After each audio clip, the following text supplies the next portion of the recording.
Alright, so welcome. So today I'm going to do a start to finish of me editing some images of jewelry to put on a website.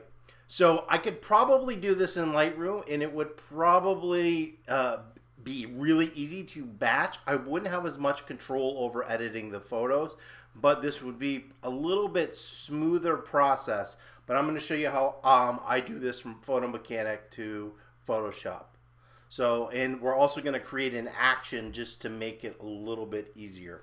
So we are in Photo Mechanic now. You can see Photo Mechanic. This is the ingest box that comes up. So I'm going to come down here to job. Now this is just for me, so I don't need to put a client. So I'm going to put earrings to the date's going to be on there. So we're just going to put earrings and we will hit OK.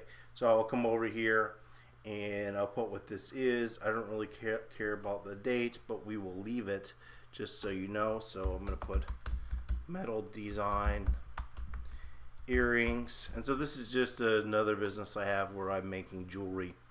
So today's date, I have no clue, is Monday.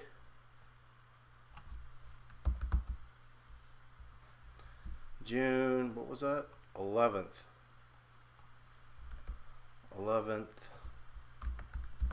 Earrings. Now usually I would pay more attention to keywording and stuff, but we're going to end up doing that in WordPress, so it's not a big huge deal at this point. So I'm going to go ahead and hit close and we are going to ingest. Alright, so we have everything imported into Photo Mechanic and I have selected this image. I'm going to go ahead and just hit Command E and launch this into Photoshop. Now I've just switched this back to as we shot it in the beginning. So one of the issues here is shooting with tungsten lights is you're going to get some weird colors. Normally I would do this with strobes, but you know, they were set up. So I'm going to go ahead and hit change as shot to auto, and that's not really doing anything. And then I'm going to go ahead and change it over to tungsten. It's a little bit too blue, so I'm just going to warm it up a little bit. Now it still has a blue cast. This is normal. Whether you're using tungsten lights or strobes, a lot of times you're getting this cyan cast in an image. And you will see I have an action that automatically removes cyan cast. Why? Well, because I have to do it all the time. So the reason I can't convert this to black and white is because actually we have this little piece of copper. So that would be one way to do it. But we're going to go ahead and just hit open image. And you need to wait to the end because there's a reason that I'm doing this sort of slow process through Photoshop versus Lightroom. And it's a big deal, and this is why I'm not using Lightroom. So first thing we're going to do is go ahead and crop our image. Now this is sort of a smaller pair of earrings, so we're going to have to get in there. And I'll just hit return. And now I've cropped this image. So we're good to go. So let me drag my actions palette over here. So you can see I've got this desaturate cyan, and I can go ahead and click that. It automatically goes to a black layer, so I can edit it. But now if I just invert it, you can see this is something I have to do. I've already got this created. But the problem is I want to create an action of what I'm doing next. So then when the next time I import an image, I just click an action and it does all this stuff for me and I don't have to do it over again. Because doing this for a website, I'm going to have to be doing it over and over and over all the time as new items are created. So I'm going to go ahead and just delete this for now. So we're back to normal. So I'm going to come up here to button mode and turn button mode off. And then I'm going to hit new action. And we're going to call this size for metal design. I have a sizing set, so I'm going to use this size and sharpen, and we will make the color blue. And I'll go ahead and hit record. So I'm going to move this back off the screen, but it is recording from now on. So the first thing I'm going to do is, you'll notice if I hit crop, it's still got the image there. When I size this, I want it to just be this area. So at this point, I'm just going to go ahead and we'll hit return to do the crop, and then layer flatten image, and that's going to delete all those pixels on the outside. So they are gone. So the next thing I'm going to do is remove that cyan cast color, so I'm going to hit hue saturation and I'm going to go to cyan. Now usually where there's cyan there's blue, so in these it's actually cyan and blue that I'm getting rid of, and sometimes there's some yellow, and so I'm actually going to add a little bit of yellow into this one, and that's part of the process. I want this a little bit more neutral color, so any little cast I want to get rid of. So there's a little bit of yellow it's picking up in here, and that's just a little rust from the steel.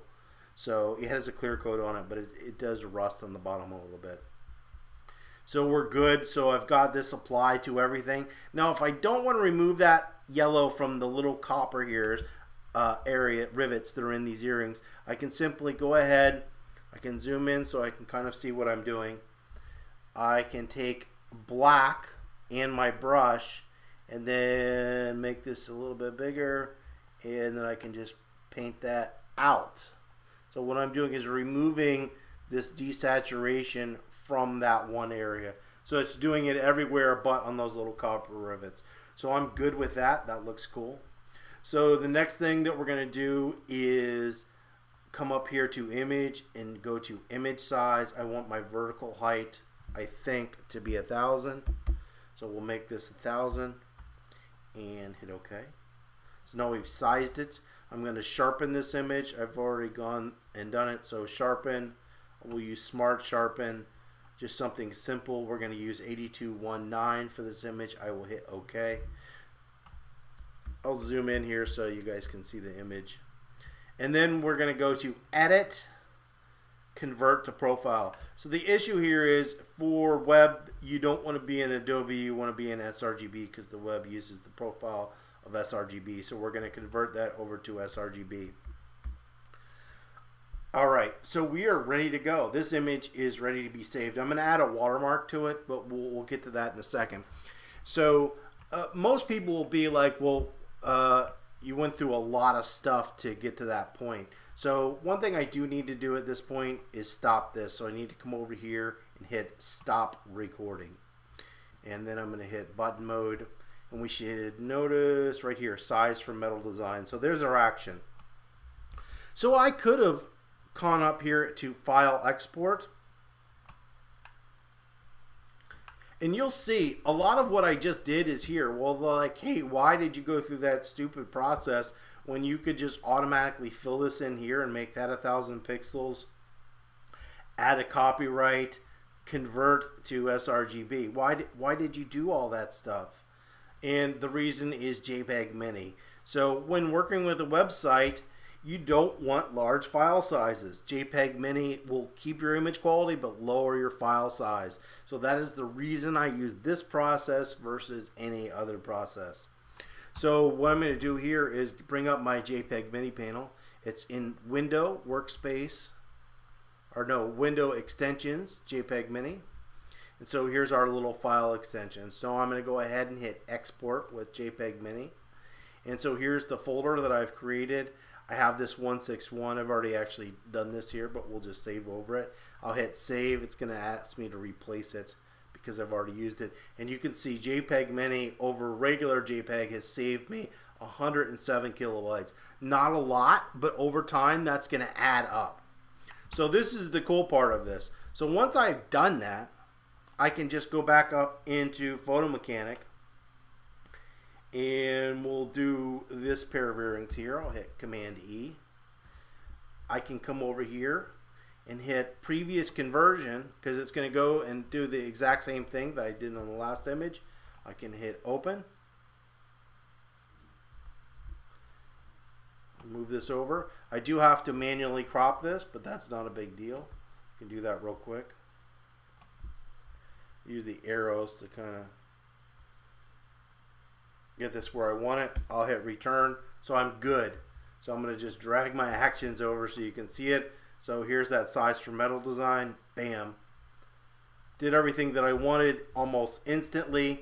It's created that layer. So remember, I might not want to remove all that color from this image, so I've got black, and I can just come in here and simply paint that back in. And for this image, this earring's a little bit darker. So I'm just going to lighten that up a little bit. So I'll make an adjustment layer, make that white.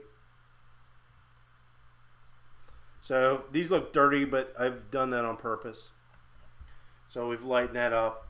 Normally I'd spend maybe a little more time and get these more exact, but for this tutorial, that's good. I'm not going to go into toning images. So that looks pretty good. So then I can just go ahead and hit Export Mini, hit Save, and then I'm done. So that would be the process. You can get going really, really fast at this. It doesn't take a lot of time. Now, it's not automated by Lightroom, but the key here is I'm saving space. So that end design in WooCommerce is going to load much quicker than if I was to just export through Lightroom or through the basic JPEG function in Photoshop. So hopefully that was helpful. You learned a little something. Any comments or questions, you can leave those below. And don't forget to subscribe.